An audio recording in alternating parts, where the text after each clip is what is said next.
Well, we would like to thank everybody for coming, and we want to, in respect of everybody's time, go ahead and get started with our hearing today. The goal of the hearing is to hear from the PUC and telecommunications industry and local governments about the implementation of AB 2987 and the new statewide franchising process and its impacts on local government. And I think that's the emphasis here for everybody, both panelists and public, to keep in mind that this issue has been heard in the Utilities Committee as well, but this is taking the angle from a local government angle. So please keep that in mind in your comments, more so than you have maybe in previous hearings. We will have three different panels. And again, our goal in respect to everyone's time is to not exceed more than an hour and a half here today, because there's so much else is going on. So please keep that in mind when you are making during your testimony. So we'd like to get started and bring up our first panel. If you could make your way up to the not to the dais, but to the tables there, and we've got Bradley Webb from the PUC, as well as Ed Randolph. Now, Mr. Randolph, you remember this is local government, former utilities guy, and so both of them from the PUC can kick us off, and then we'll move into to the next panel, which we'll have from the telecommunications industry. So, gentlemen, the floor is yours. Thank you. I'm Brad Webb. I'm actually with the Office of Legislative Counsel, and my unit is responsible for interpreting this area of statutes. Even though most of the drafting of this was done in our local government unit, I was involved in some of the funding drafting and did a lot of the review and compliance with federal law, which actually brings me into the first point in terms of the statutory structure of how these laws work. Anything that deals with communications, the head entity in that area is the Federal Communications Commission. And Congress has dictated a certain number of rules, and then the FCC fills in some of the gaps. And in this case, there's a bill that everybody calls the Federal Cable Act. The actual name of it is the Cable Communications Policy Act of 1984, and there have been some extensive amendments to that. Basically, how it works is it authorizes it requires anybody that's going to be a cable operator to have a franchise. Then it basically leaves it up to the states to determine the franchising system, whether it's going to be local or statewide. There's a growing trend towards statewide issuance of franchises, even though it's still the minority at this point. Then there are some limitations in awarding these franchises and in regulating the cable companies that are matters of federal law. The most significant ones are they prohibit states and localities from regulating them as public utilities, which is the term they use is common carriers. That's the magic word. They also prohibit exclusive franchising, so you have to allow competitive franchises to come in.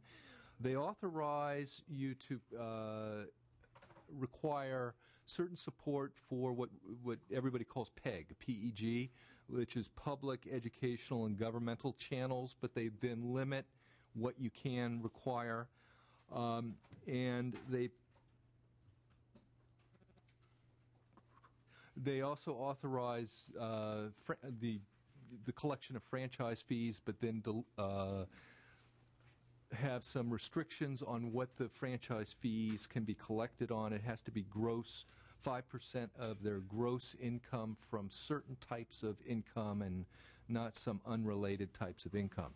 So within those parameters, the state statute, the Digital Infrastructure and Video Competition Act of 2006 was tried to craft it to fit into those federal structure, but changed the franchising system from local to statewide franchises, and then had certain provisions continued or recognized that the Act, even though it's the franchises are issued by the Public Utilities Commission, that did not give the Public Utilities Commission the general authority that they aren't a public utility and can't be regulated as a public utility. Now, the Commission does have some authority that existed prior to that with respect to safety. So, for example, if they're going to be undergrounding these utilities and it's going to be in utility easements where there's gas lines, they can adopt rules so that they aren't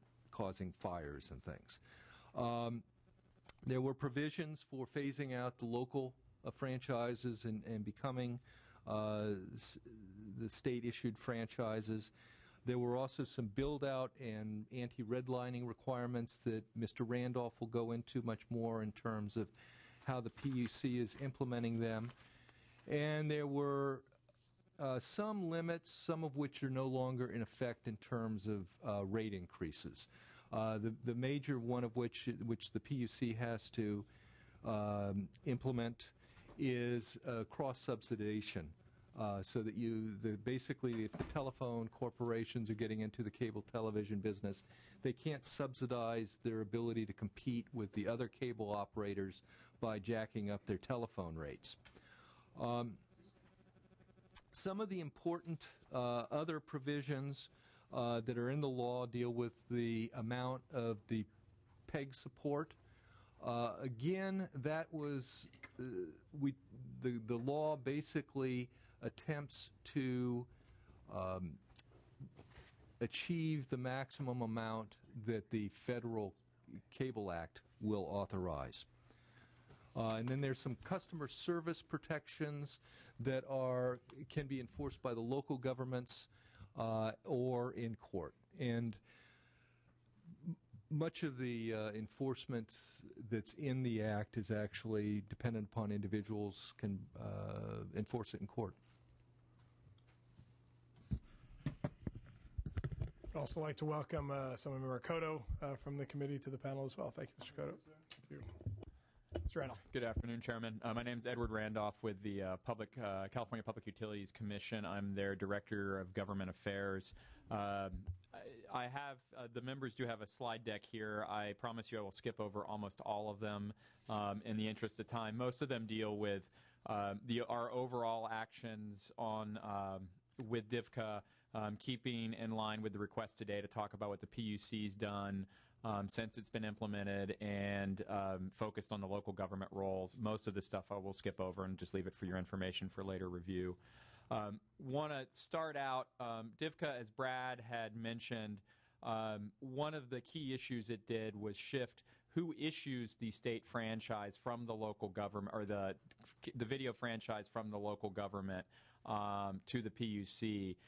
That is largely an administrative role at the PUC now. There's a limited, very spelled out, but limited amount of data that a video provider would provide to the commission. We'd review that, make sure that their affidavits are in order, and issue the state franchise. And it's a state-issued franchise, not necessarily a state-wide franchise.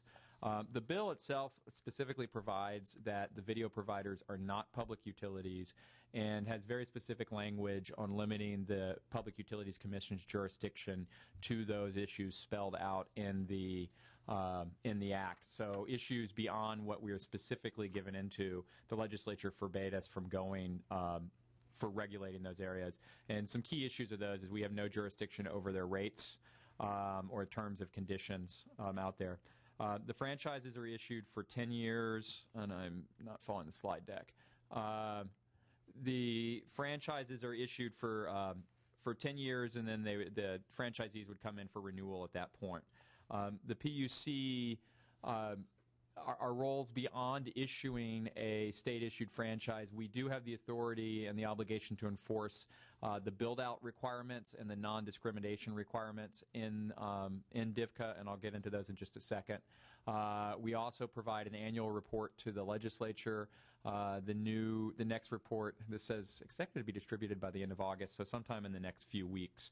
And then we have an obligation to protect against, which Mr. Webb touched on, cross-subsidization, so that telephone companies aren't using rates from the regulated services on the telephone side to pay for their video build-out.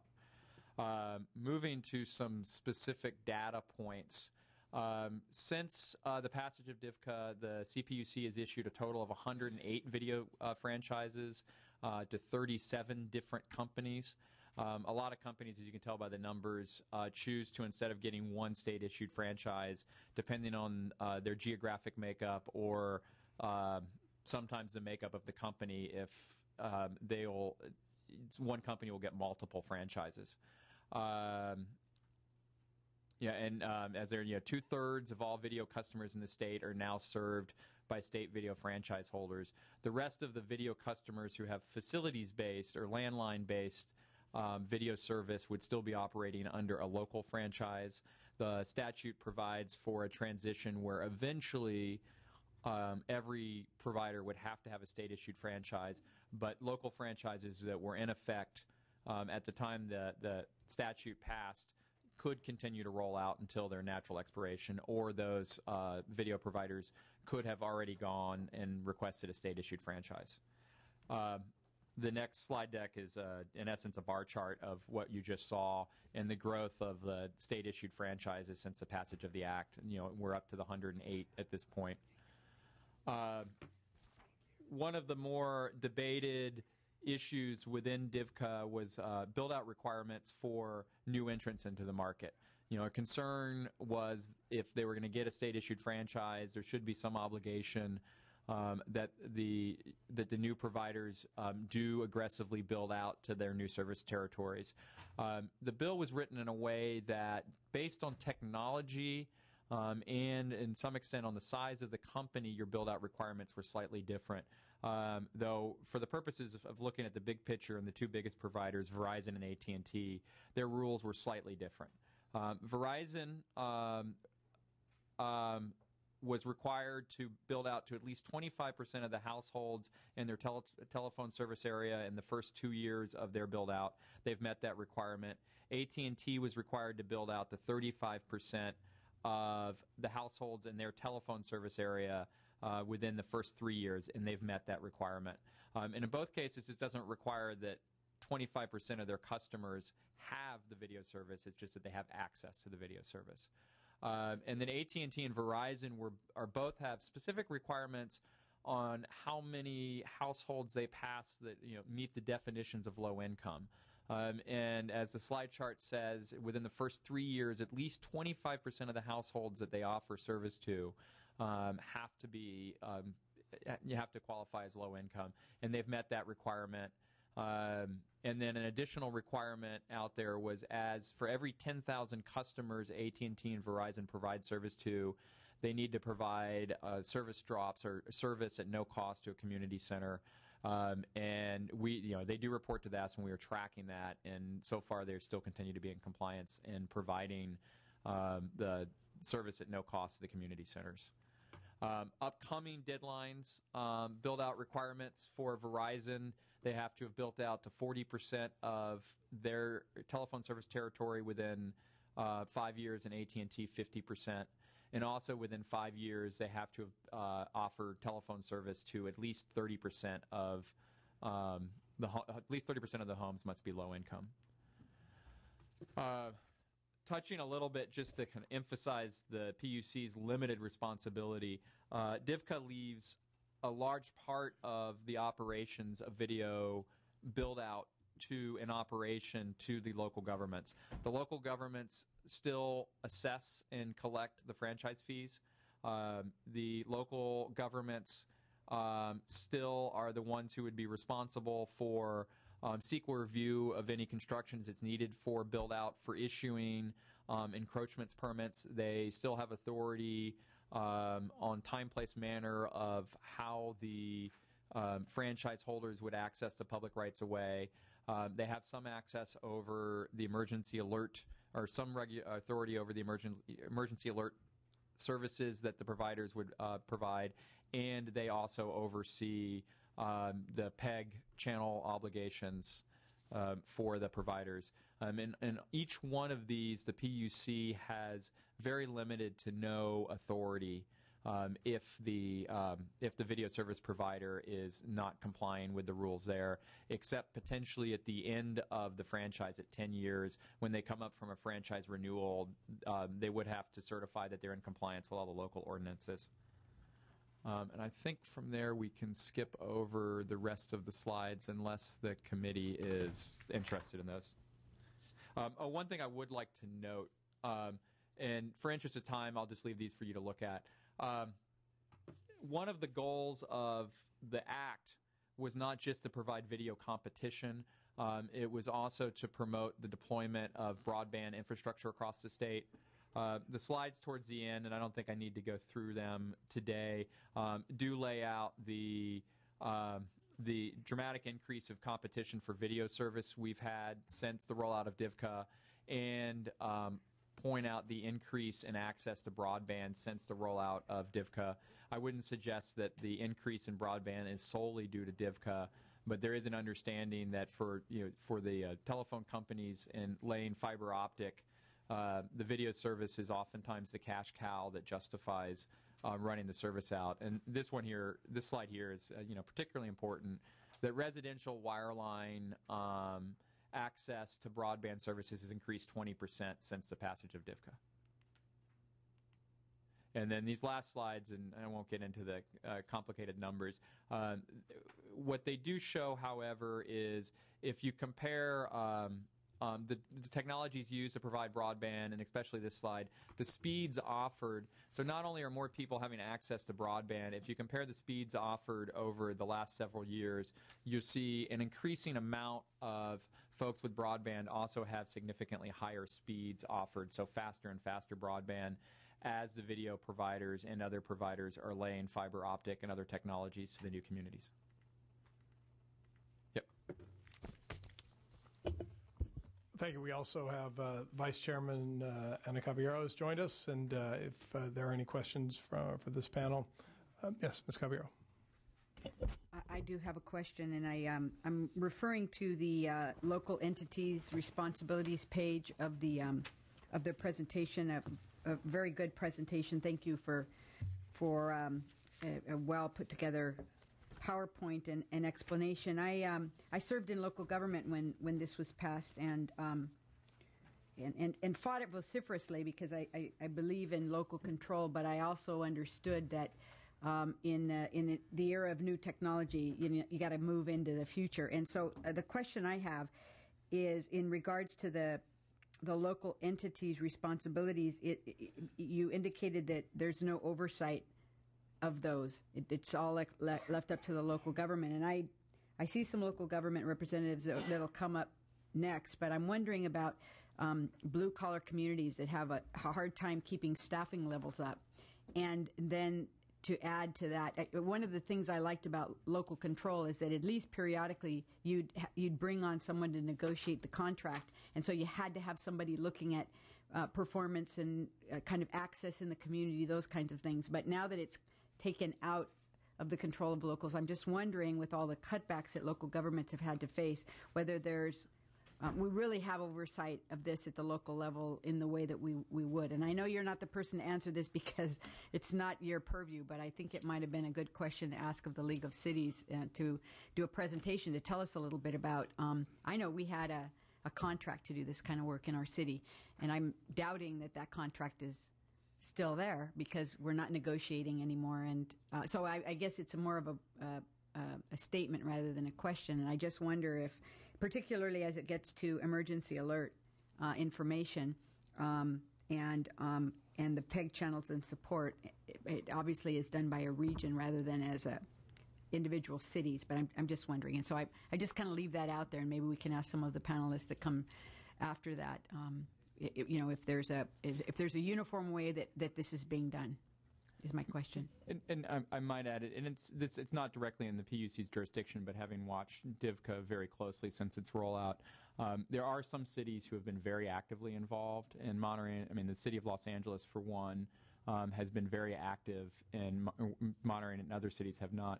One of the intentions, and I think it's a good question for the local governments, was that from a financing standpoint, the bill should not have changed their revenue flow at all. They continue to collect the same amount or have the ability to collect the same amount of franchise fees as they did prior to the bill. And the PEG channel support, with some exceptions on the margins for some folks who had deals that went beyond what federal law allowed, should continue to collect roughly the same amount. The bill did, as far as some of the enforcement and oversight, does leave the cities with the ability to issue fines. I do know some cities have expressed concern that the fine level isn't enough to encourage behavior, but also it's a huge financial risk for them to issue the fines and without other resources coming in to potentially backfill that. And just real quick, one more for Mr. Randolph. Is there going to be a 2010 DIVCA report coming out from the PUC, or is that within the next few weeks? We should have our annual report out. And is that available online and everything for cities? Will that I mean, what's the best way for people to access that? When the reports are released, we do deliver them to the appropriate policy committees in the legislature, and I'll make sure to include local government this year. They're also posted on the PUC's website, www.cpuc.ca.gov, and if you go to the legislative link, all the reports to the legislature are available on that link. Very good. Thank you. Okay. I want to thank our first panel. Thank you, guys. Thank you very much for coming. We'll transition to our second panel, which is going to be where we're going to hear from the service providers. We've got Bill Devine from AT&T, Elaine Duncan from Verizon, and Carolyn McIntyre from the California Cable and Telecommunications Association. Could I ask before, as they come up there, I'd like to make a couple of comments. Please. Maybe you can cover some of this information in your presentation, because I was one of the few members that was here when this legislation was brought to us and it was debated and all of that, and I remembered Fabian Nunez had presented us with that time with the opportunity to rethink and reform old regulations that were stifling investment, job growth, and new choices for consumers. I mean, that was the main focus of what he was trying to get to. And I remembered that part of the focus that was presented to us was the idea that this legislation would promote private investment in the state without any government subsidies, right? Without any subsidies, tax breaks, or other forms of government incentives. And while at the same time, like Assemblymember Caballero was saying, it would also include focus on provisions needed to ensure that local governments would retain an important element in terms of its implementation. In fact, I remember that prior to getting up here, I was a school superintendent and had been involved with a community-based organization that was fighting with the city to make sure that they would build some capacity at one of our high schools for a communications magnet. So it was good to hear when this bill was presented. So I'd like to hear, even though there are those people who might want to argue about the old system, I'd like to hear from you guys about new investments, job creation, faster broadband for new consumers. I saw some information here. New consumer choices for video service, and generally how that has been implemented, if you don't mind, Mr. Chairman. Absolutely, and I'd also like to welcome Assemblymember Bradford, who is also the chair of the Utilities Committee. So he's obviously heard this, and now you can hear it from a different angle on the local government side. So thank you. And if you would, Mr. Devine, if you would mind starting and kind of keeping Mr. Cotto's comments and questions as part of your presentation, that would be great. Thank you. Thank you, Mr. Chairman, members of the committee. My name is Bill Devine, and I do represent AT&T. First, let me thank you for the opportunity to report on our progress and success with the Digital Infrastructure and Video Competition Act of 2006, commonly known as DIVCA. We believe there's been significant benefits to California consumers and the California economy since the legislature adopted this legislation. It is our view that DIVCA is arguably one of the most successful pieces of legislation that this legislature has passed in the last decade. It has resulted in a significant wave of new investment in infrastructure without a single dollar of public money going into new infrastructure for our industry. Here are some facts that demonstrate the impact of that act. AT&T did receive its state franchise in March of 2007, 3 months after the act was adopted. By the end of 2008, as part of the first phase of our network upgrade, AT&T had invested $1 billion in California in new infrastructure. And I might remind everyone, although I'm sure I do not need to, that we were in the very early and rapidly growing depths of a recession. Overall, from 2007 through 2009, AT&T's total capital outlay in California was nearly $7.3 billion. That was both DIVCA investment as well as wireless and wireline investment in our state. We've added thousands of miles of new fiber to enhance the state's digital infrastructure and deliver this new technology. As a result, more than 3 million California homes now have access to a faster broadband connection and a new state-of-the-art television service. The work required to build this infrastructure and to provide this service to customers has resulted in approximately 2,000 new jobs in California. The primary goal of DIVCA, to speed the deployment of new technology, enhance job opportunities, provide more choice and benefits to consumers, and benefit our economy, we believe have all been realized. Here's a few details. The introduction of the AT&T UVerse service in California represents the largest deployment of new Internet Protocol-based technology in the United States and surpasses other efforts around the world.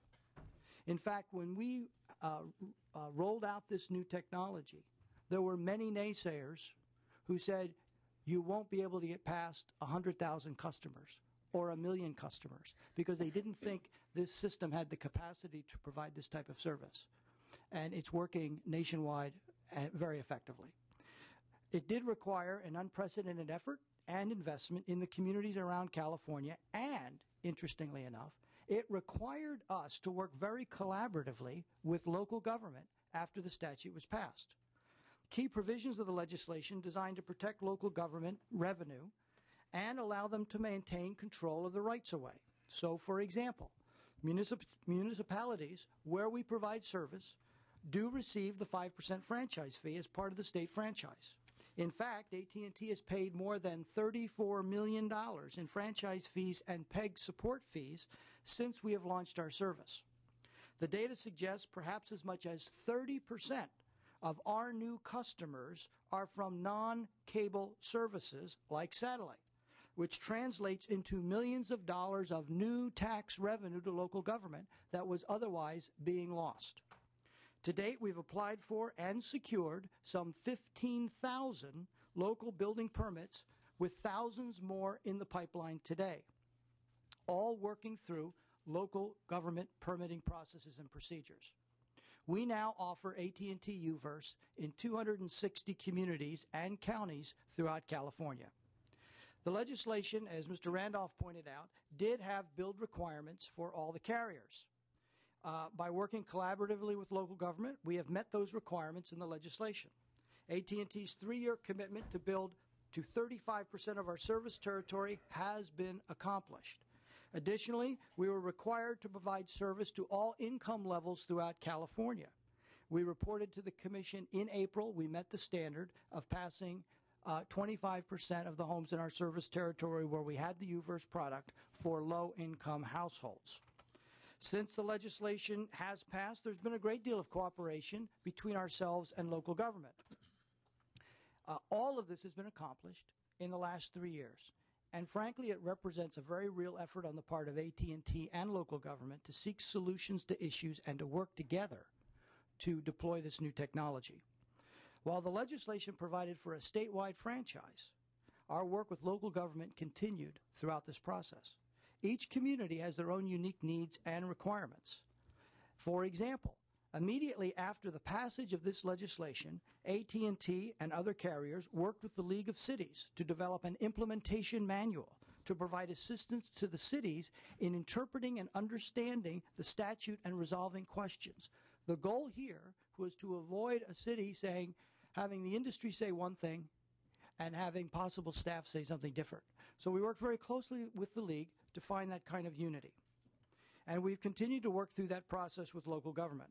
Here are some examples. In the city of Los Angeles, where many city departments play a role in the permitting process, we developed an approach with the Bureau of Street Lighting, the Bureau of Engineering, the LA Department of Water and Power to streamline the approval process. As a result, Los Angeles is currently enjoying a vigorous build, and we have a rapidly growing deployment of this new technology.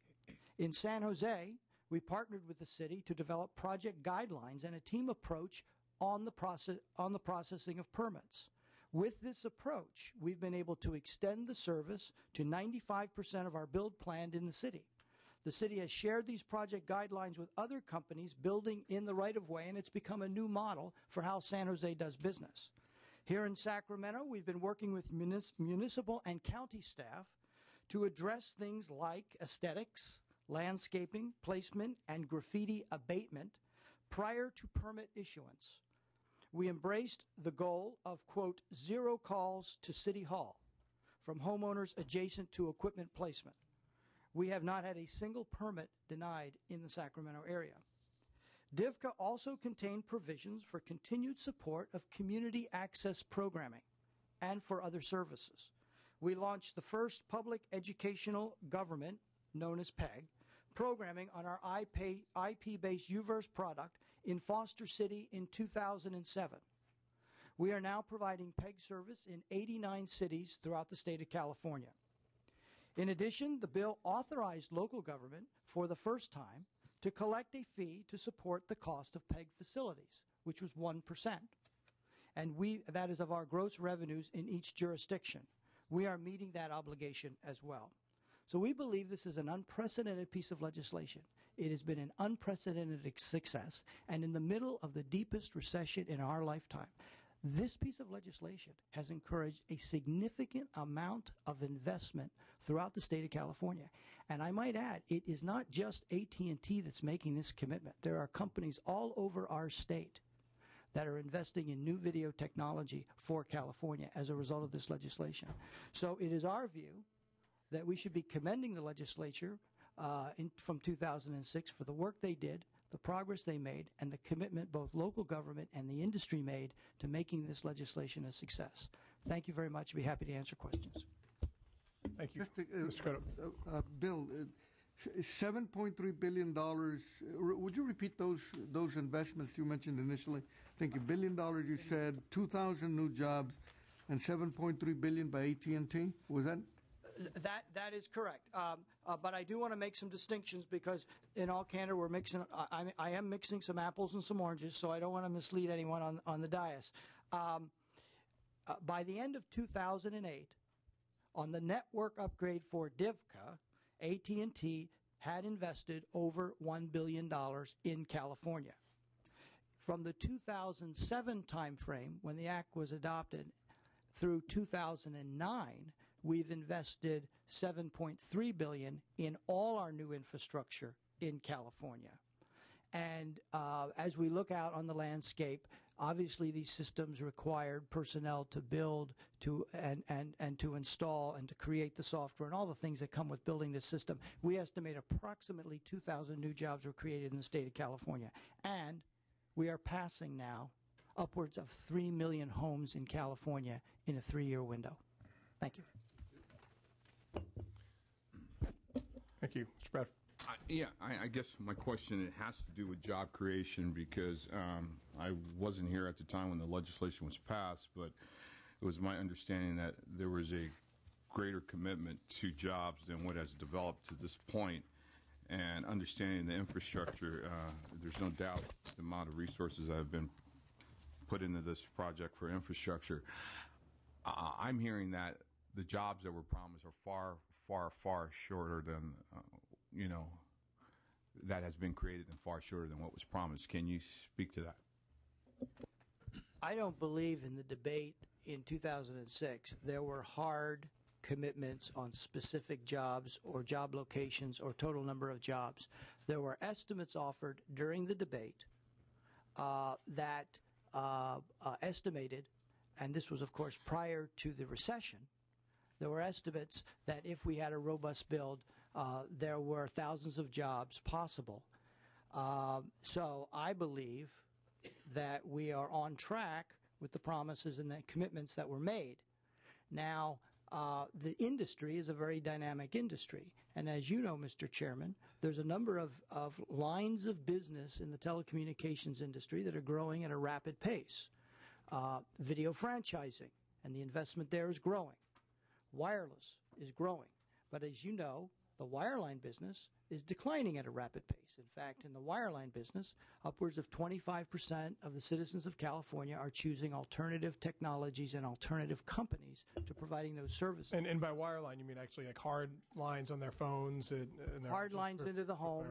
Yeah. So you have a mixed bag in terms of various technologies that are in the market, various skill sets that are in the market, and some of them growing with job creation occurring, and some of them under stress, if you will, because there are declining revenues and declining customers.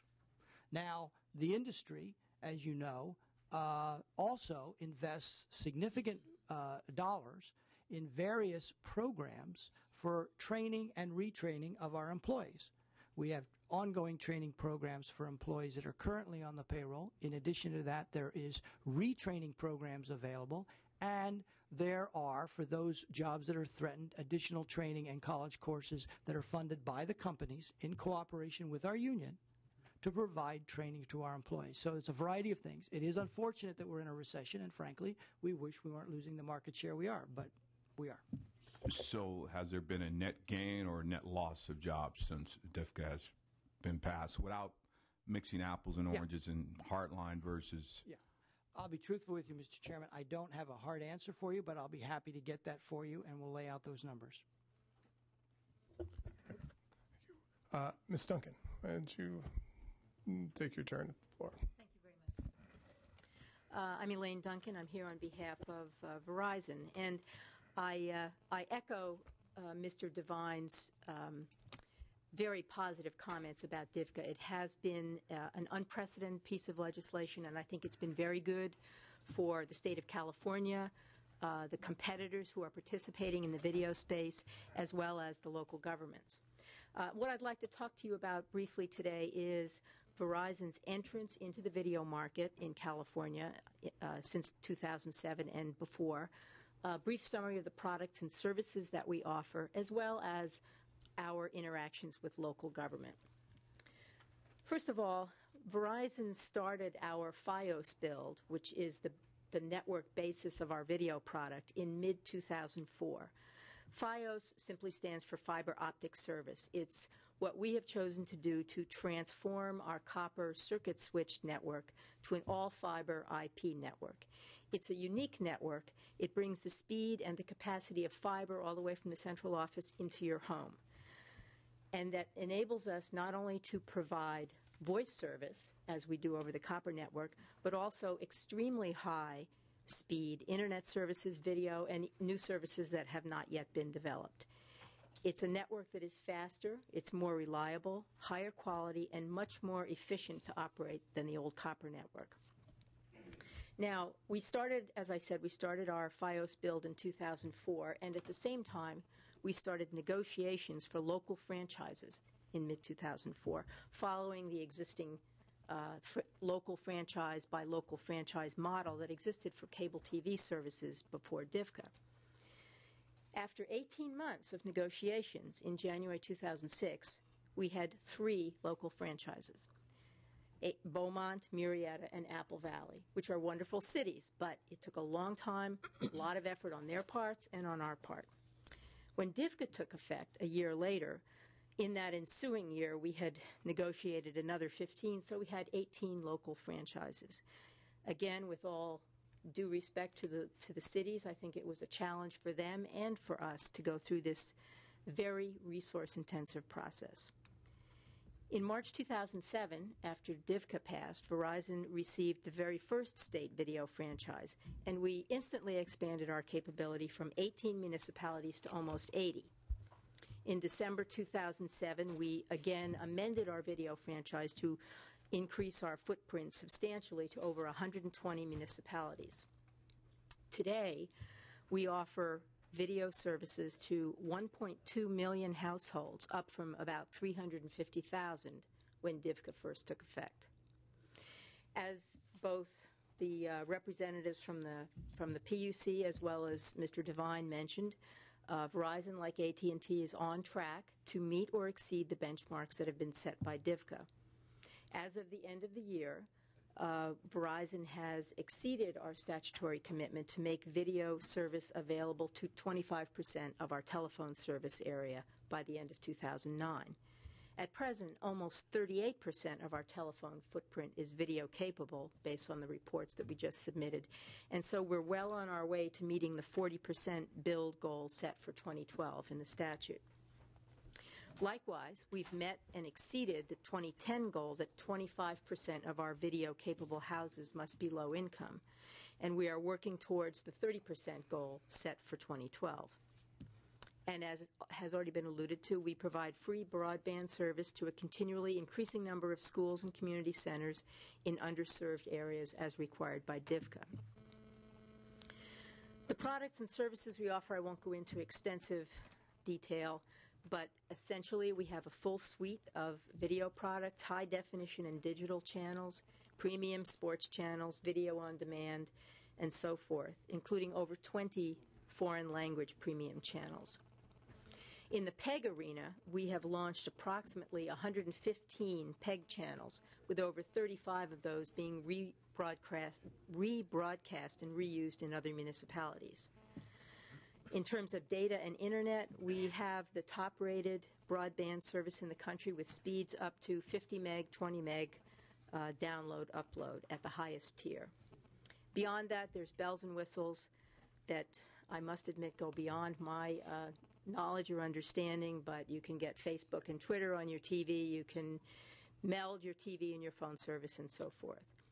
And I think, as Mr. Devine alluded to, it's very important to note that this development of new products and services and the millions of dollars of investment over this several-year period really took place against a very, not only a severe economic downturn in the country, but also a literal transformation of the telecommunications industry and a huge shift in the market.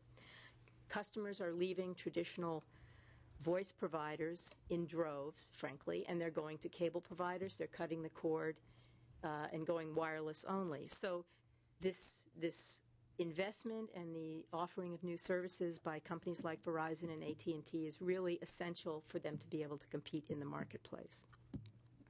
And from a business and customer standpoint, our goal is to continually meet customer demand and to do it as efficiently as possible. The final point I'd like to cover is our interaction with with local governments. It has been, as far as I can determine, very positive and very productive. One of the areas that has come up is that our network, in terms of providing video service, is different from that of the incumbent cable provider model that many cities are used to dealing with. Unlike a cable company where their network tracks municipal boundaries, our network tracks the telephone franchise, which doesn't necessarily isn't coincide with city boundaries. Now, providing video service, from our perspective, involves essentially two parts. The first is replacing the copper in the ground with fiber, or overbuilding with fiber, and that's digging up the streets, getting permits. We have done that kind of work for years. The cities are familiar with us, and I think that process went very smoothly. The second piece of providing video service is to make sure that each central office that provides the service is video capable. So that's a matter of installing, once you've got the build done, installing the necessary video equipment in the central office. From the city point of view, then this means that video service might only be available in part of a city or in overlapping parts of the city, not the entire. This has presented somewhat of a challenge with PEG channels in that because of overlapping jurisdictions, the channel numbers are not always the same as those provided by the incumbent provider, although we make every effort to keep the same channel numbers where we can. And some channels may have to be shared among different municipalities. We have found on a consistent basis that these problems can be worked out. The most recent example involved the launch of the Los Angeles County PEG channel in January, which covered all of the incorporated cities and unincorporated areas in the county, and was accomplished within the 90-day time frame set by DIVCA. I think the ultimate result there was that instead of using one channel number, we used two, and the channel is provided depending on which channel is available in a specific location. In summary, our experience with local municipalities under DIVCA has been extremely positive and beneficial, and we look forward to continuing that framework. Thank you, and I will be happy to answer questions. Yeah, and thank you. And I have a question for you and probably Mr. Devine as well. Just, I was just reading, I think just a couple days ago, that that very shortly, like the ATT UVerse product is looking to is partnering with a wireless company to be able to get that, start being able to get that on your phone, and the same ability with that you had mentioned, Ms. Duncan. So, I mean, do you think the DIVCA process helped facilitate those partnerships, and you were able to make those investments and look at those advances in technology because the partnerships that you were making with the state not really standing in the way and allowing for that investment and allowing for those additional job creations? Because I would imagine that's a whole different segment that would require people well above all of our pay grades to figure out how you do that. But I would just, if just your take on that and how DIVCA has played into that, maybe. Well, I think what DIVCA has allowed for is it has allowed for the necessary investment in new infrastructure and the deployment of these new technologies, because each of us represents not only different companies but different technologies in the rollout of video services throughout our state. And by entering this market and being able to deploy these new services, it has now allowed us to move beyond what we're currently doing in the home and to be able to extend that into what we might call a three-screen strategy, where we're now able to provide these services not only on your home television, but also online through your computer, as well as online or wirelessly in the device that resides in your pocket or your purse. And that gives the consumer maximum flexibility and maximum choice. So it is interconnected. And the one investment has allowed us to begin to look at alternative and additional ways to provide more consumer choice as we go forward. I definitely agree with that.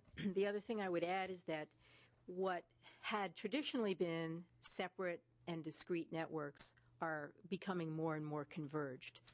And I think that whenever products and services from representing these different technologies can be blended, it makes it better for the consumers as well as more seamless for the companies to provide.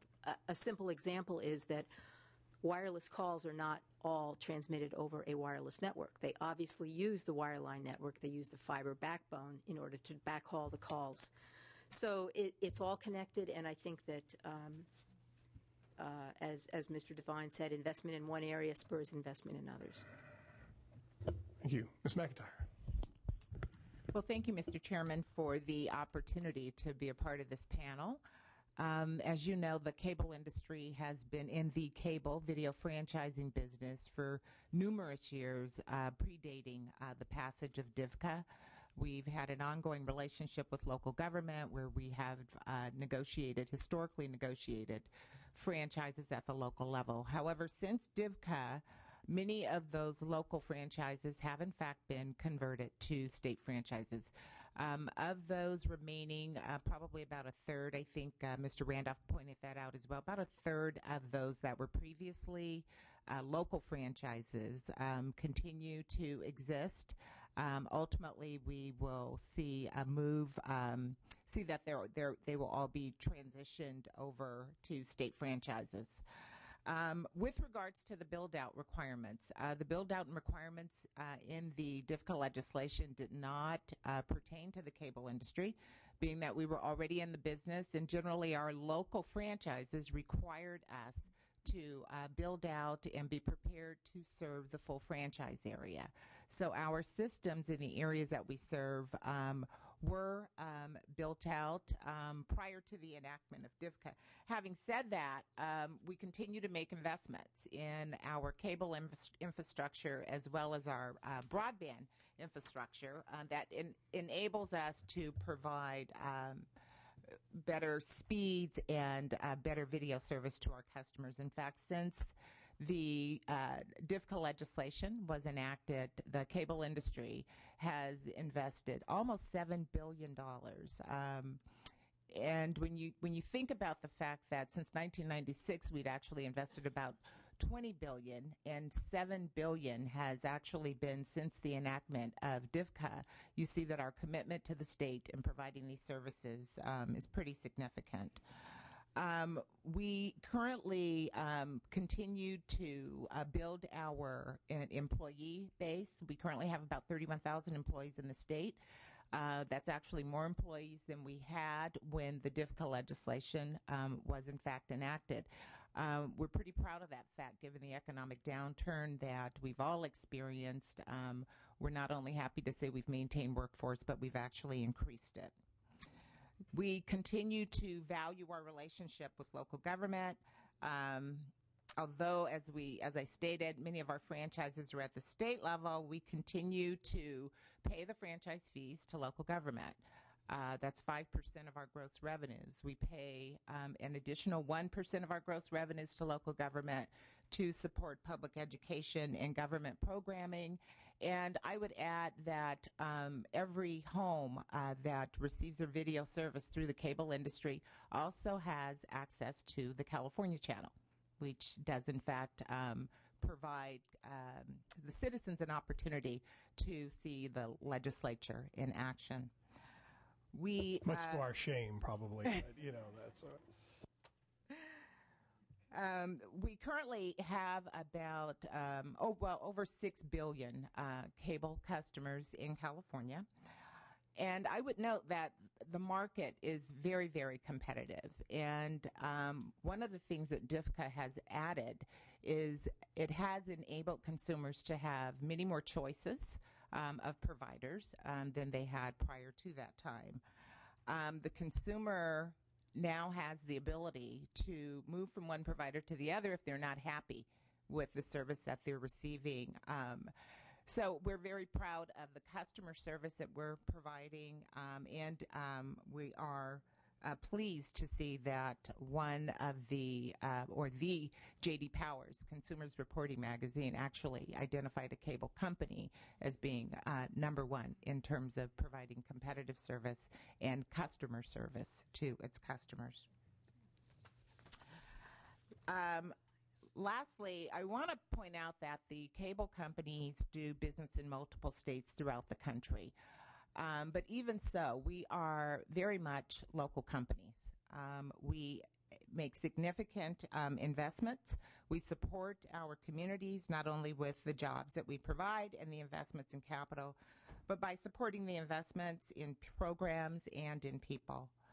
Cable companies provide free access to video and to internet, to schools and libraries. We provide funding or support for community technology centers, and we partner with other organizations to support numerous programs in the community.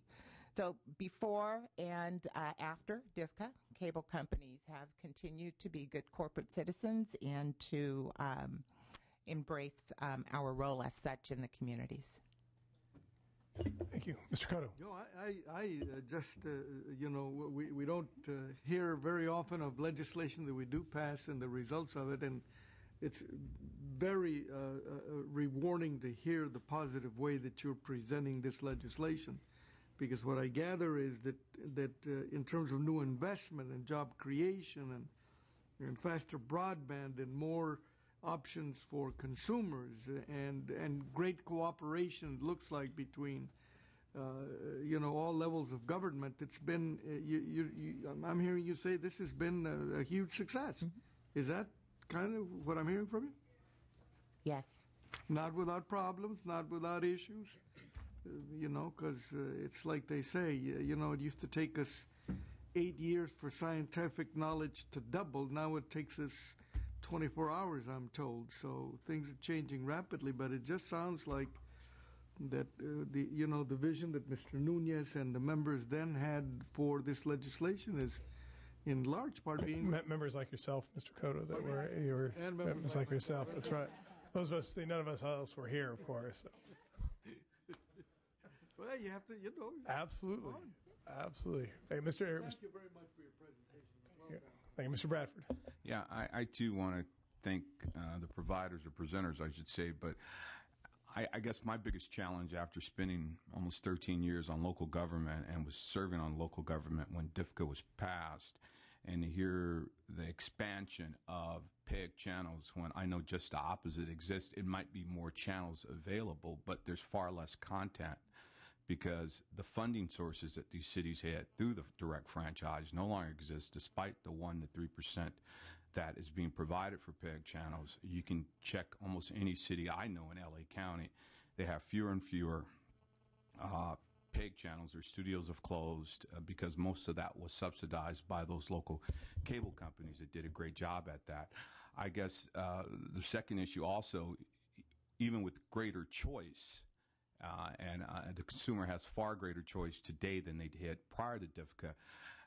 With that choice, you don't have greater opportunities for carrying local council meetings, and that's what many residents really want, that PEG channel or those government access channels to see their local. And so even though you have more providers, not all of them carry the council meetings. Usually it's left to the local cable provider in the community. So I don't know if the UVerse product will, or the Verizon product will carry that, but before I left the council, that was not available in all cities, and they were losing that content, and it made it very easy, just as Ms. McIntyre says, to view the California legislature. Many folks in their local communities would like to observe and be aware of what goes on in their community, and I'm pretty sure the episodes that we're reading about in local government, people would not have to go to council meetings to find out if it was being broadcast. Well, if I can comment briefly, Chairman Bradford, and if there's a particular city that you're thinking of, we'd be more than happy to look into it if it's in our territory. My understanding of DFCA is that if a locality wants to provide PEG programming, they come to the provider, and it's provided for their use and at their request. And as far as I know, we've been certainly willing to agree to all those requests. No, I don't question the channels are there, but the resources that once existed with the direct franchise, it's not there. The community studios have closed down, and so you have more channels available, but no content in which they air. So what if I have 5 channels available, but I have nothing to put on any of those 5 channels? Well, I think that leads us pretty well into our next panel of representatives from local governments, and who can, we have people from some cities that can probably touch on that. And so if we could thank our panel of providers, and now ask Kevin Tenoyan, Technology Service Manager from the City of Santa Clarita, Brian Mora, Assistant City Manager of the City of San Carlos, and Fern Taylor, Chief Policy, Planning and Regulations, Office of Cable and Telecommunications from the County of Los Angeles.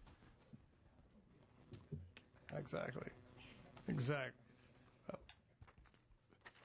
I will ask if Mr. Tenoyan can start us off. He is a constituent of mine, so I'm going to obviously pay a little deference there. And actually, just, Kevin was on point when I was on the council when all of this was going on in the city of Santa Clarita, and so he can probably provide some insight from someone who was right there on the front lines when it was going through. So, Kevin, if you would mind starting us off. Okay, thank you, Mr. Chair. Again, I'm Kevin Tenoyan. I'm the Information Technology Services Manager for the City of Santa Clarita, and I'm pleased to be here before you today and to share with the committee how DFCA has really benefited the City of Santa Clarita and the 180,000 plus constituents that we represent. As the chairman indicated, Santa Clarita was one of the first cities in California to welcome AT&T into its community to provide video services. In fact, while the chairman was on our council, the council adopted a public benefits agreement, which paved the road for AT&T to really get geared up to begin providing those services actually before the enactment of DIVCA. In Santa Clarita, DIVCA has worked really well. Residents of our community have derived three significant benefits, and those are a more competitive marketplace with greater consumer choice, for the city, an increase in the amount of local video-related franchise revenue, and a new dedicated revenue stream to support local public television.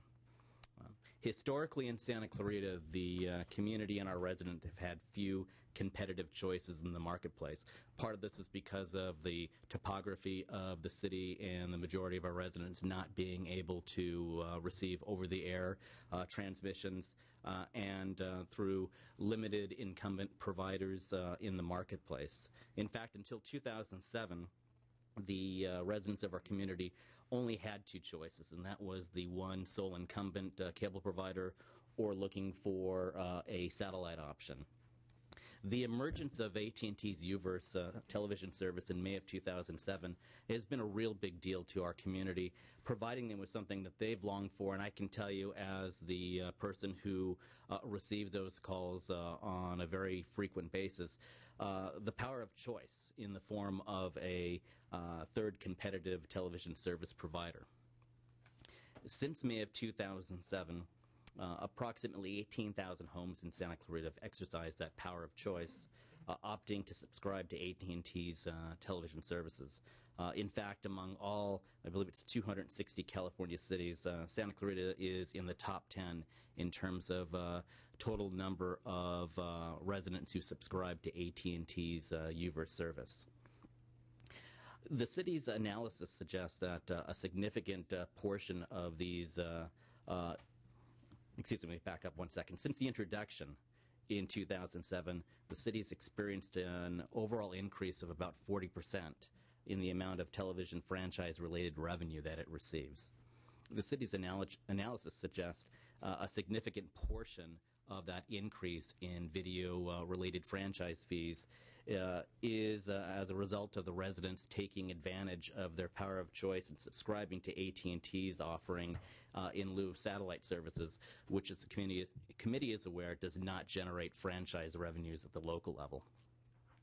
Finally, the passage of DIVCA has also created benefit to Santa Clarita in the form of required cable capital, public educational, and governmental grant funds.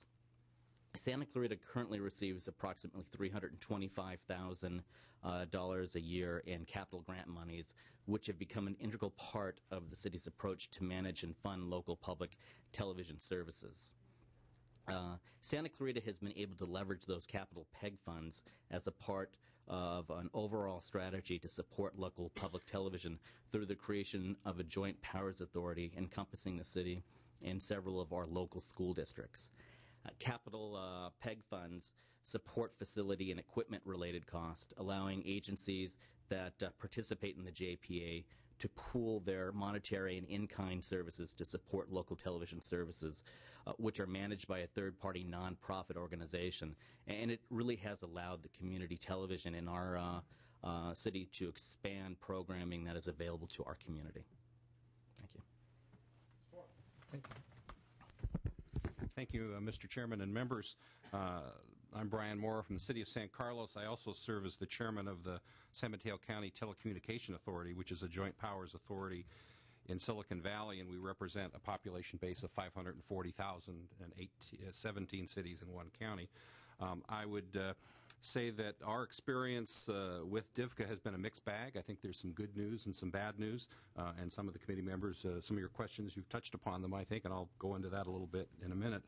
I think in the franchising process, we would tell you that on the plus side, it's much easier now to get the franchises. In the past, when we worked with the cable industry, oftentimes we were required to document needs, hire expensive consultants, do needs assessments, go through a 1 to 3 year process. That has ended, and that's reduced our costs. On the minus side, because the legislation mandates a state franchise, we're no longer able to negotiate a custom arrangement with the video provider. And I think the biggest loss on that has been the video networks that Mr. Cotto talked about earlier that serve cities and schools and libraries. As those franchises expire and they move to the state franchise, those video fiber networks go away. And that indeed is one of the rub points that we've seen under DIVCA.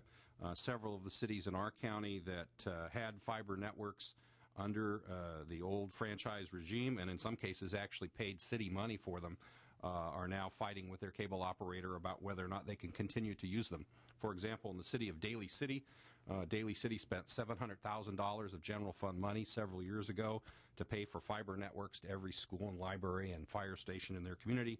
When Comcast moved to a state franchise, they claimed ownership of that fiber and asked Daly City to start paying $100,000 a year in rent. That dispute is still underway, but it shows, again, one of the problem spots in DIVCA for failing to address those fiber networks and the ones purchased with city money, not through a franchise. In the case of hookups, again, someone alluded to that earlier. I think that's been a mixed bag. DIVCA, while it talks about hookups for community centers and libraries for every X number of subscribers, obviously under the prior regime, most cities were able to get hookups for all schools and fire stations. In some instances, the cable operators, the incumbent, if you will, is charging a nominal fee for those. In some cases, they're not charging at all. It's kind of a mixed bag.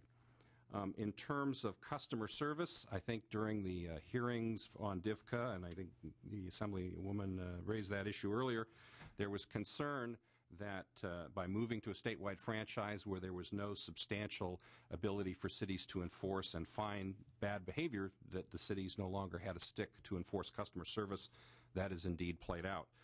Our experience in San Mateo County has been shortly after the incumbent began transitioning from a cable franchise to DIVCA, they eliminated their customer service division, their full-time customer support person and whatever.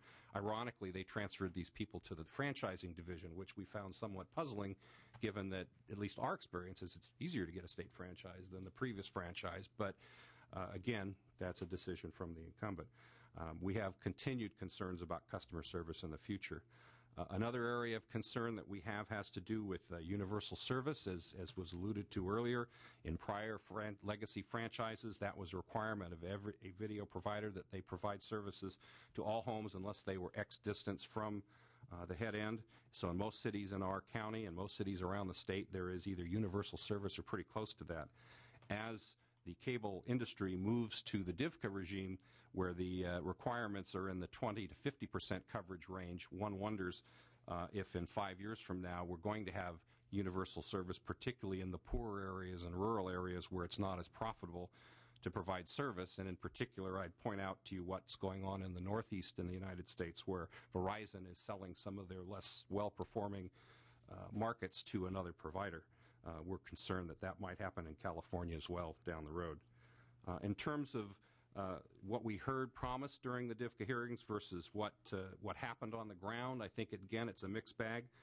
We were heard that video prices would drop with all the competition. Hasn't happened. Cable operators continue to raise their prices once and twice each year like clockwork. We also see some increases from the telcos, not as much, I think, because they're the new entrant. In the case of broadband services, even prior to DIVCA, we saw the cable industry begin to ramp up, and I'm pleased to say that they're continuing to do so. They believe they have a competitive advantage, particularly over AT&T, who is limited to 20 megabits per second at the top end. And the cable folks, through their new DOCSIS 3 technology, have been very aggressive. In our area, for example, in my home, I recently got a free upgrade from 16 megabits to 25 megabits at no cost. Which I noted is 5 megabits higher than AT&T can provide technically. So interesting how that works, but again, definitely a positive benefit of the new technologies, whether that's related to DIVCA or just technology, one can debate. In terms of phone company deployment, we've seen a mixed bag there as well. In some cities, similar to the Santa Clarita example, we've seen quick deployment within a matter of months of getting a state franchise. In other cities, we've seen it take much longer. In our city, for example, it's taken 3 years for AT&T's legal department to agree to the city's standard encroachment permit, which is used by every other provider that we have. It got hung up in the Texas legal department, apparently, and it took quite a bit of work to actually get a permit out of AT&T. We've also noted that while we've been working, obviously, with the incumbent operator for many years, that AT&T tends not to deploy in cities that require CEQA review. And so as a result, cities have to make a conscious decision, I think, in the Bay Area as to whether they want the new provider or whether they want to have CEQA review. It's a trade-off. You have to decide. In terms of competition, we have kind of an interesting circumstance in our area because both AT&T and an overbuilder named Astound RCN had come into our area prior to DIVCA. And as a result of DIVCA, Astound is now withdrawing in some of the cities that they had franchises with pre-DIVCA. And you probably have to ask them why that is, but apparently they have some concerns with the provisions of DIVCA. Turning to the PEG area, the cities asked for and received some language called pick up, convert, and carry, where the new providers, as was alluded to earlier, pick up the cable signal, convert it to the format they need, and carry it on their own network rather than the cities bearing that cost. That was a innovation, if you will, in California's law. It was not present in a number of the other state franchising laws, and I will tell you that it's worked very well. There have been some minor costs to the cities and the PEG operators in terms of putting in wiring, extra air conditioning, and rack space, but basically most of the costs have been provided by the carriers as envisioned. So I think that section that the League worked with Mr. Nunez and Mr. Levine on has been successful. There was also a discussion, I think it was Assemblymember Bradford talked about the provision of studios, and you are exactly correct that in addition to the 1% to 3% PEG payments, under franchises, often the cable operator would provide the studios and even the camera crews. That's gone away as those franchises have switched to DIVCA, and I think that's been a rude surprise for both some of the nonprofit PEG operators you talked about and also to some cities who, for whatever reason, thought that the provision of studios would continue. And again, just a piece of DIVCA that was missing. And then finally, and others may allude to this as well, there have been a lot of complaints about the method in which AT&T is carrying PEG channels. They group them all in one area called Channel 99, which is very difficult to find your particular city PEG channels, particularly if you're in an area like LA County or in our case the Bay Area where there are many PEG channels. It becomes like a Easter egg hunt as you try to find your channel. And we think that that's contrary to DIVCA because DIVCA talked about the channels being treated just like they were under the prior regime. I will say that to the credit of the cable industry, they continue to follow the rules in DIVCA. It's our belief that AT&T is not, and as you know, there's litigation under that, so I won't go into it further. So those are some of the highlights, and again, after our other panelist talks, I'll be happy to answer any questions. But again, in summary, our view is it's kind of a mixed bag. Some of the things that were discussed in DIVCA have worked, like pick up, convert, and carry, and making the franchise process easier. And in other cases, there have either been things that haven't worked or there have been some, I guess I could call them unintended consequences. Thank you. Now, Ms. Taylor, from the county side a little bit, County of LA. Yes. Thank you. Thank you for inviting the County of Los Angeles to provide your committee with some information on the impact at the local level where we believe the greatest impact is really felt. As you may know, the County of Los Angeles has approximately 10 million residents. 1 million of these residents reside within our regulatory authority in the unincorporated county areas. We'd like to offer comments in a variety of areas. Some of the areas that have been touched on by my colleagues, I will touch on more briefly, and some of the areas that I think that are more greatly felt in our county, I'll illustrate more so. With regard to PEG, the county shares the concerns of many other municipalities, recognizing that PEG providers have received widespread diminished treatment post-DIVCA. An invaluable platform for community voices has been lost. Operating funds have been cut, facilities have been closed, and other support has been discontinued. Although DIVCA requires the holder of a state franchise to bear the cost of the interconnection of a PEG channel, in our county, Charter Communications has taken the position that they believe the county should bear the cost of the interconnection and the ongoing carriage of the channel. With respect to customer service, since the passage of DIVCA, the quality of service to customers has declined. Post-DIVCA, our county took steps to enforce compliance with customer service standards by examining Time Warner's own records, which irrefutably demonstrated that they had been repeatedly failing to comply with standards for timely answering their phones. The county asserted that penalties were owed for the substantial and repeated failure to comply, Time Warner responded to our assertion by refusing to pay the penalty and challenged our authority to enforce customer service, although DIVCA is clear on that point. Further, they notified us that they would no longer provide any further call data, thereby denying our office the ability to establish further compliance. This lack of ability to protect consumer interests clearly was not intended by DIVCA, but these are the practical results.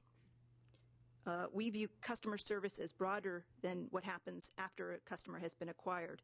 It also encompasses how they've been acquired. One of the intents expressed by the legislature in the passage of AB 2987 and enacting DIVCA was to foster increased competition. It was said that this competition would speed the deployment of broadband technology and lower prices for consumers. Our residents have been clamoring for the promised deployment of competitive broadband providers, but deployment has not occurred near the rate that was promised. State video franchises were applied for and granted, sometimes in less than 24 hours, on the basis of service deployment dates that have often turned out to be fictitious. They promised lower prices that have not only failed to occur, but our analysis of basic video service prices shows that the price for cable services has risen more than 30% between 2007 and 2010 to date. In the few areas where competitive services have been introduced, they have come with promotional pricing and been met by incumbent promotional pricing in turn. These short-term fixes have consumers confused, bouncing back and forth between providers to get the latest, best deal. This kind of artificial pricing does not create a stable marketplace, has heightened consumer confusion, and has hampered the ability for consumers to realistically assess the services that they can afford on a sustained basis. With respect to service to public facilities, prior to DIVCA, as an obligation of their local government franchises, incumbent cable providers typically provided no-cost installations and gratis service to all county government facilities and schools. This service was predominantly used by the sheriff and fire stations, libraries, and senior centers. This requirement for the provision of this service under DIVCA is extremely limited, and no provider has allowed for the grandfathering of all gratis service for existing pre-DIVCA service recipients. Incumbent providers have established their own policies for the provision of gratis service, which has typically been greater than that of the DIVCA requirement. Unfortunately, because providers view themselves as free to provide or not provide the service, there is no uniformity across the industry, making it very difficult to communicate policies and pricing to our county departments. For example, one incumbent provider is continuing to provide gratis service to our public safety sector, while another, not libraries, while another is willing to provide gratis service to our libraries but not our public safety sector. Further, it's been a jarring shift in the original intent for this service provision to government. Previously in local franchises, cable providers provided gratis video service as a means to communicate vital information and as a public service to local governments. Post-DIVCA, local government is being viewed as just another business sector from which to find profit. This is evidenced by the major cable operators' transference of the provision of this service from government relations side of their operation to the business development side. The discussions with these operators has been shifted from how may we serve you to how can we serve our own bottom line. Could this have been the vision of DIVCA? We don't think so. Lastly, one video service provider, AT&T, has held the position that they will only provide gratis service as is narrowly required under DIVCA, but it will quite literally be on their terms. While they have said that they are eager to provide service to our libraries and our senior centers, they will only do so upon the county's agreement to execute a hefty one-sided agreement. This agreement contains references to other websites where other documents must be agreed to and can be altered at any time.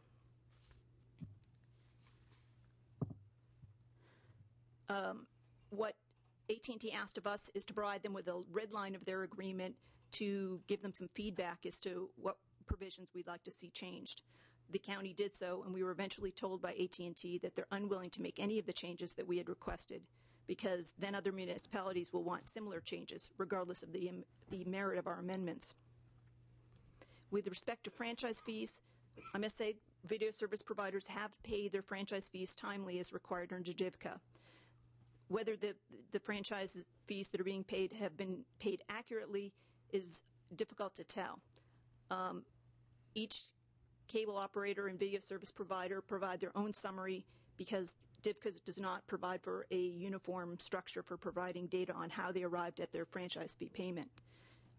Some providers have provided information that's helpful in determining whether they've paid all the fees that they're required to. Others have provided information that's completely useless, and we have no way of knowing whether they've paid their fees as required.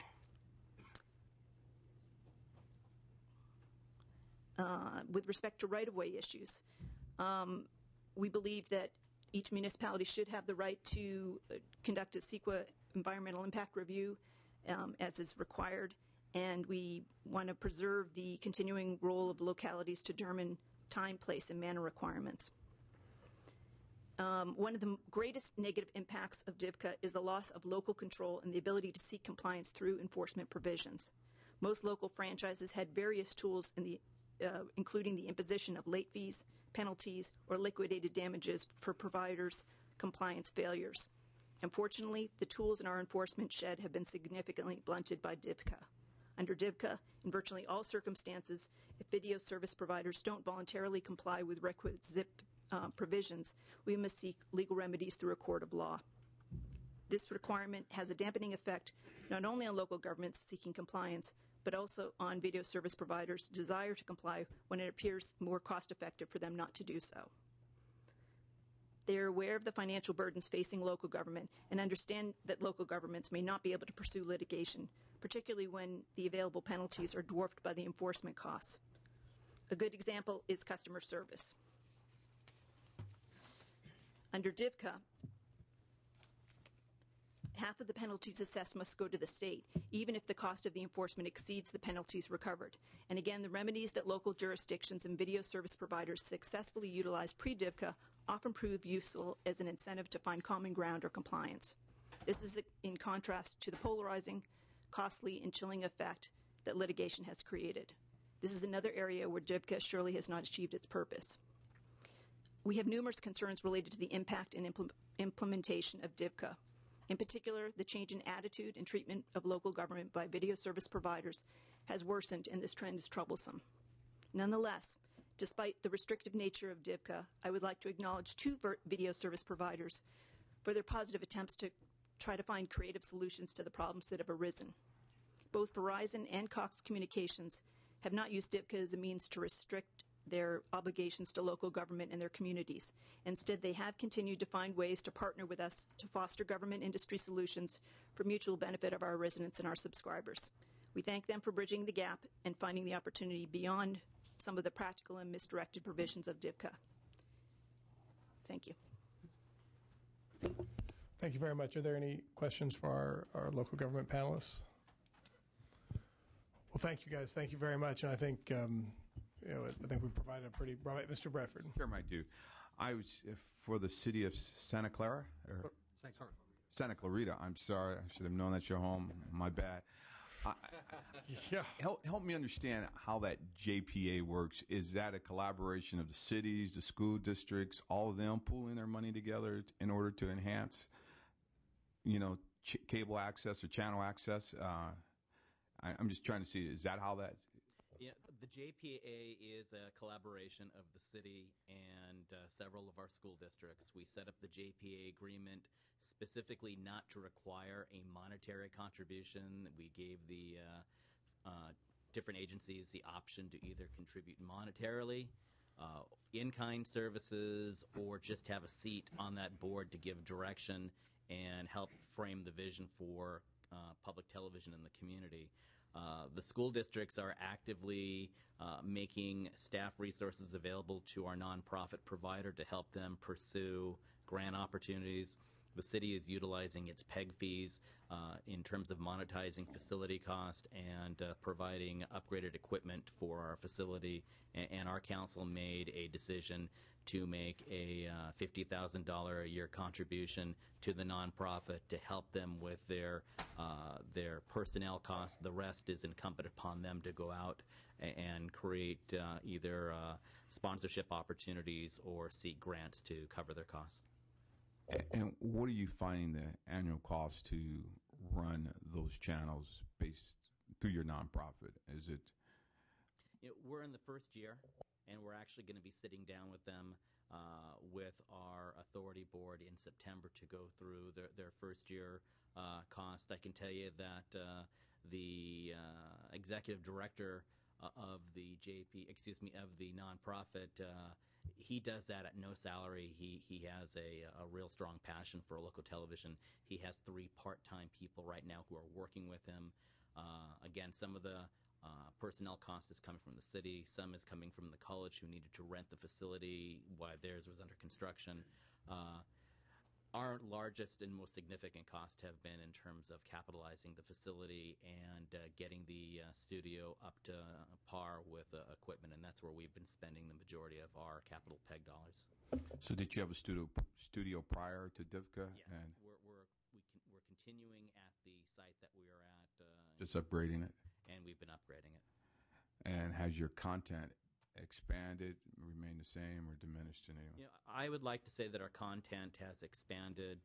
Our nonprofit is doing a real good job of not only working with local producers, but we are really emphasizing partnerships and trying to maximize the channel in terms of working with the other agencies. So they are doing a good job of producing more content about the different school districts. We, as the city, have always managed in-house government programming, and that's something we continue to do. But overall, I would say that the level of programming in the community has, at the very least, stayed consistent and likely has expanded. Thank you very much, panelists. And at this time, we'll move to the public comment portion of the hearing. And in keeping with the spirit of local government, we'll allow each witness or each member of the public 3 minutes for each individual to make their comments, so that we have time for everybody to say their piece while the committee is here and before everyone takes off. So I will let you know as your time winds up, but you can start. I don't got my clock right here, so. And if you would, as you please, just like a regular hearing, identify yourself and with whom you're representing. And please, we'll start. Sir? Yes, my name is Richard Chabran, and I'm the policy advisor for the California Community Technology Policy Group. And we're one of the groups that, worked hard on this bill because we had various concerns. And what I want to speak to today are 2 points and the way that I think speaks to the local government issue, and that is that many local governments recognize that there's a digital gap, a divide between those people who have access to these new technologies and those that don't. And I provided some numbers for you on that on the paper that's being passed out. Also, something that hasn't been mentioned today, but I think is really relevant, and that is that, at the national level, the FCC is outlined a national broadband plan, which many people see as very ambitious, and which I think DIVCA could be a stepping stone towards accomplishing. But the goals of that are much greater than what we have, under DIVCA. So I think, we should keep that in mind as we move forward. One of the things that I wanted to comment on was the area of deployment and the build-out requirements.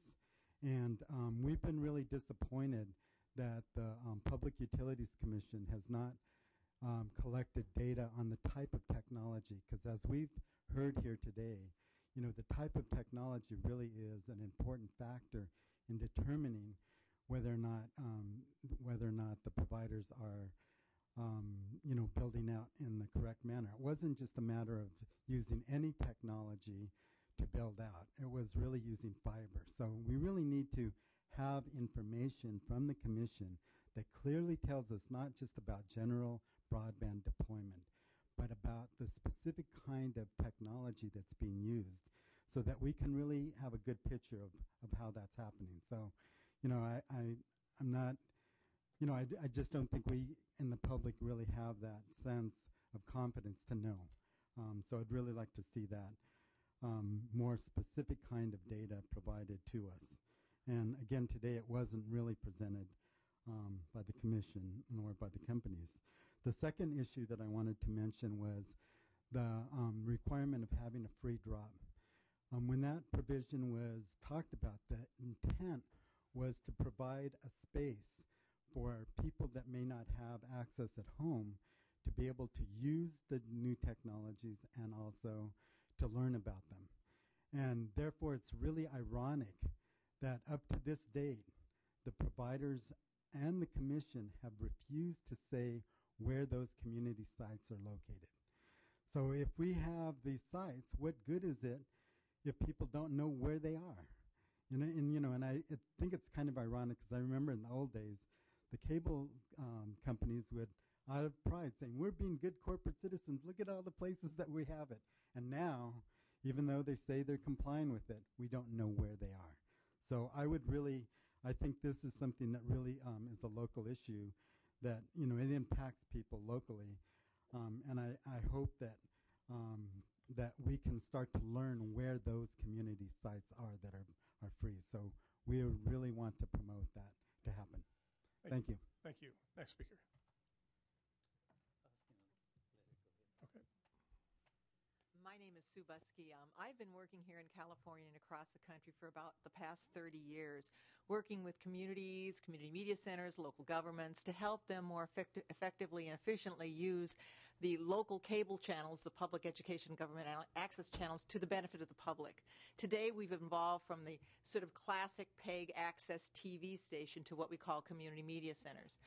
In 2006, I was asked by Senator Joe Simitian to help assure that public access, PEG access, and the public's interest was really effectively and reasonably represented in the drafting of some of the amendments to what was then called AB 2987. In keeping with Senator Simitian's words, to help keep the people whole in terms of their ability to have access to PEG channels and to use the equipment, the resources, and the training necessary and have it available to create truly local content. And that's particularly important today when we see local newspapers and television stations either eliminating or drastically curtailing their coverage of local events and local activities within communities. So one of the purposes of DIFCA was really to try to preserve what was available to everybody in the state and also hopefully grow it a little bit with the entry of new players into the marketplace. So I'm going to concentrate on just two primary areas of concern this afternoon. And the first one is that, in fact, since the passage of DIFCA, there have been over 50 communities where facilities, where PEG and particularly public access facilities, have actually been closed.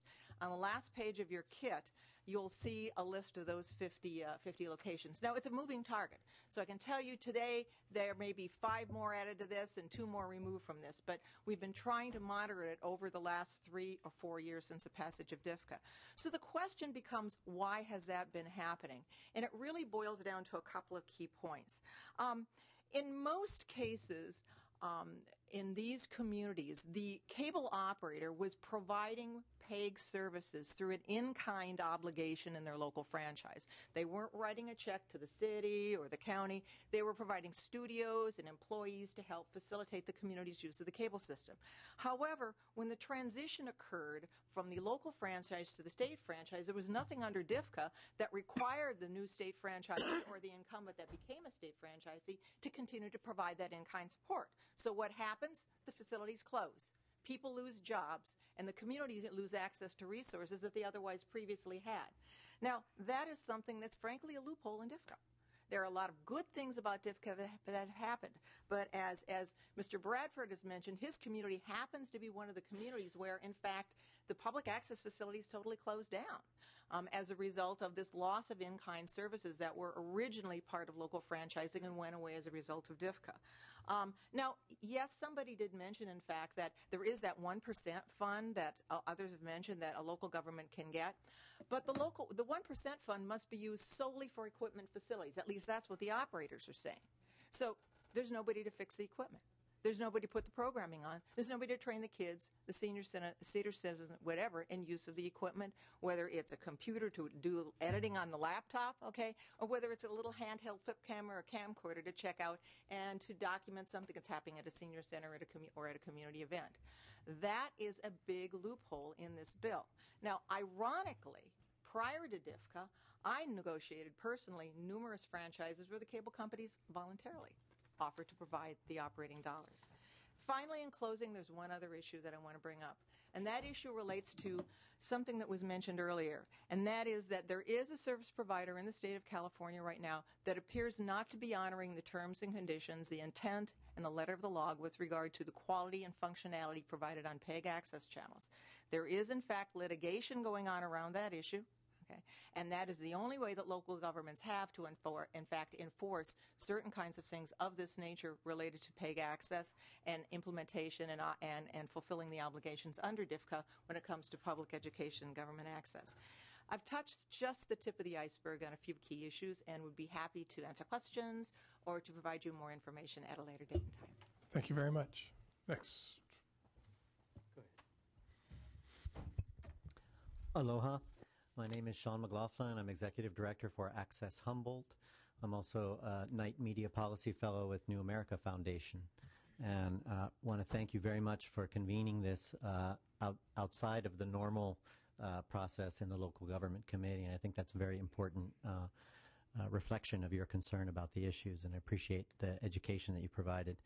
I think when we look at the context for the work of DFCA and all the related things, in our work, we're a relatively new community broadband media access provider working with Humboldt County and the local government jurisdictions in our area.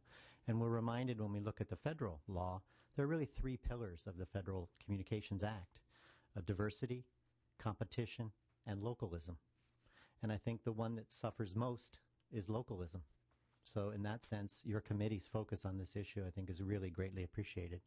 In our work, we work with local government jurisdictions, and we've been very active, as many local governments have, in the broadband stimulus pursuit. And there's been a lot of developments in that area around broadband media, and deployments, adoption programs, digital inclusion, very important activities.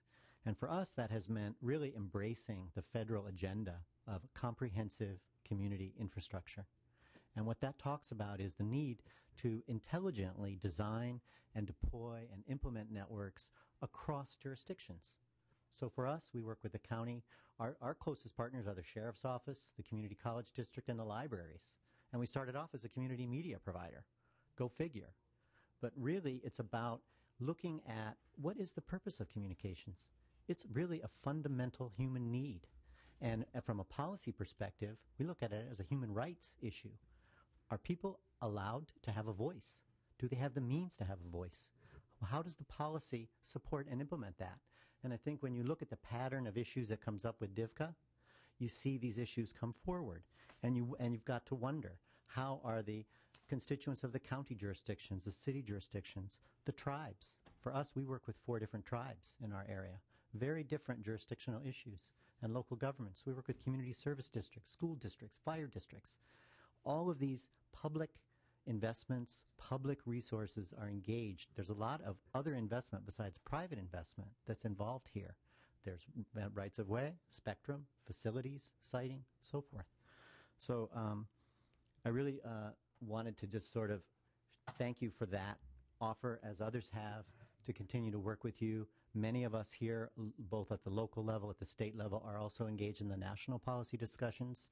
We see a really huge opportunity for California to intelligently apply the policies, learn the lessons from DFCA, and move forward in a way that's going to advance our interests and really look at universal access to communications infrastructure and smart, sustainable adoption programs that include all of our communities, particularly the least served, with the public investments and private investments that are being made.